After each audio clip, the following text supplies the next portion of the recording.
This year is dedicated in Europe to volunteers, and many people today devote part of their time to helping others in a whole variety of ways. Some help them in their village, their neighbours at home who need some assistance, do some shopping for them, bring them to the doctor, in a whole variety of ways.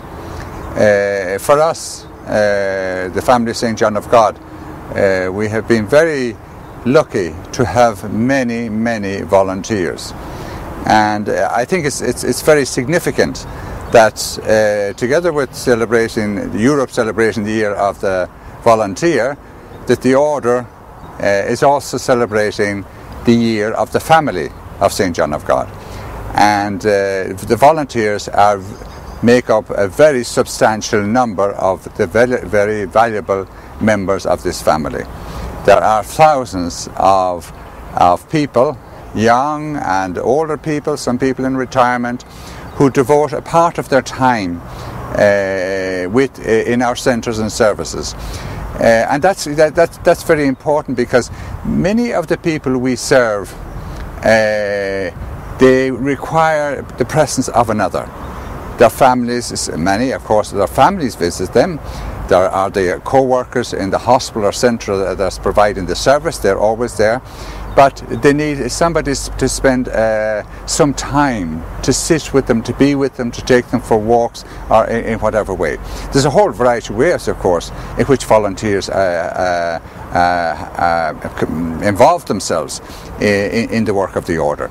Some by raising funds, collecting for days, the fete, which is held in Celbridge every year, for example. That's an annual event, but it takes a whole year to prepare for it, and most of the work, the preparation, is done by volunteers. I could give you many more examples. My own experience in Korea, in Chuncheon, where we had the Centre for Homeless People that we run together with the government. But they give us so much money, but obviously it's not sufficient to do the things that we want to do for the people that we serve that are in the centre. So from the beginning we've been very reliant on volunteers, and there are literally hundreds of volunteers associated with that particular centre in Korea who do all types of wonderful things and help us to provide a quality of life that we really want to. For the residents there.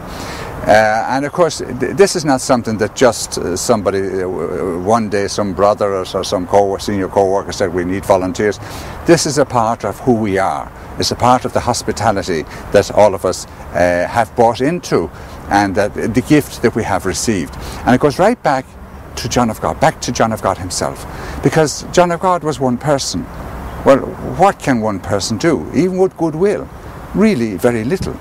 And he had the disadvantage of being marginalized himself, because he was considered to be mentally unbalanced when he began his work in 1539, having been in the psychiatric hospital or psychiatric department, or more like a jail really, in the Royal Hospital, and received the treatment of that day, which was very inhuman, we would say today.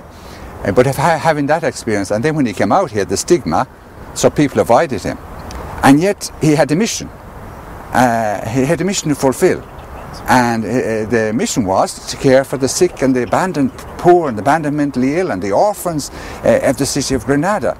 And he was alone. And when he began, people, as I said, they avoided him. Yet little by little, they gradually saw that this man really had committed his life to caring for the weaker members in society. So they gradually began to help him. And they were all volunteers, because he didn't have any money. He was homeless. He was a homeless person. So he was dependent on others to help him in his work.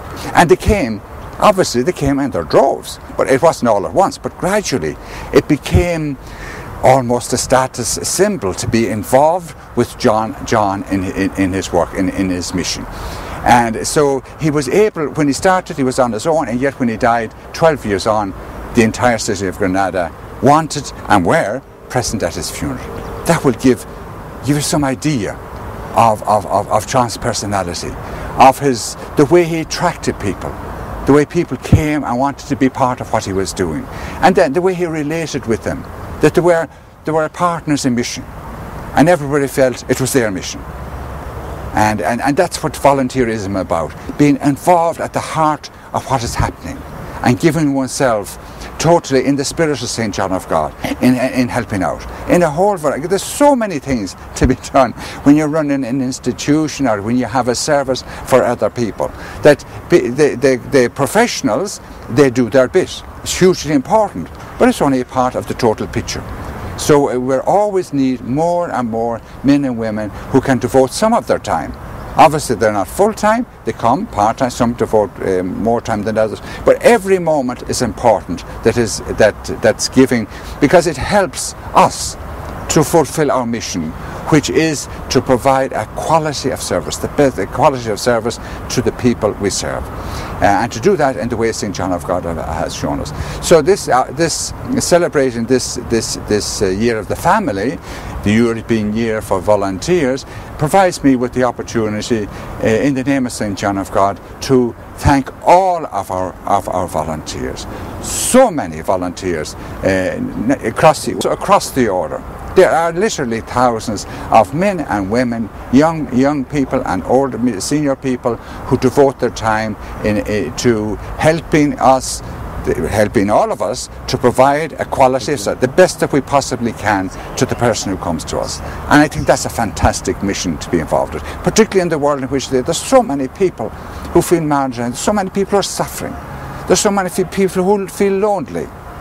A friend of mine, I was talking to him on the phone recently, and he himself is 80 years of age, and he's a graduate of our school, St. Augustine School in Dublin, and he is, as a volunteer, he visits the nursing home, and he is introduced to a person who has nobody to visit, no family member, and he becomes that person's friend, and he accompanies them until they die, and he has done that for years.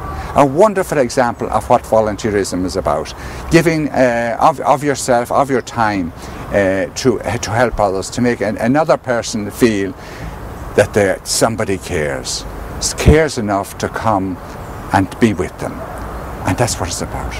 And I think that on behalf of St. John of God, I want to thank all of our volunteers and to ask you to please continue to offer your support in whatever way you can. And it will vary throughout your life and your circumstances, home circumstances, sometimes your own health. But whatever it is and in whatever way, it is an enormous contribution, because it helps us to continue to provide the quality and the type of service that John of God did for the people that he served in Grenada. So thank you very much indeed. Okay.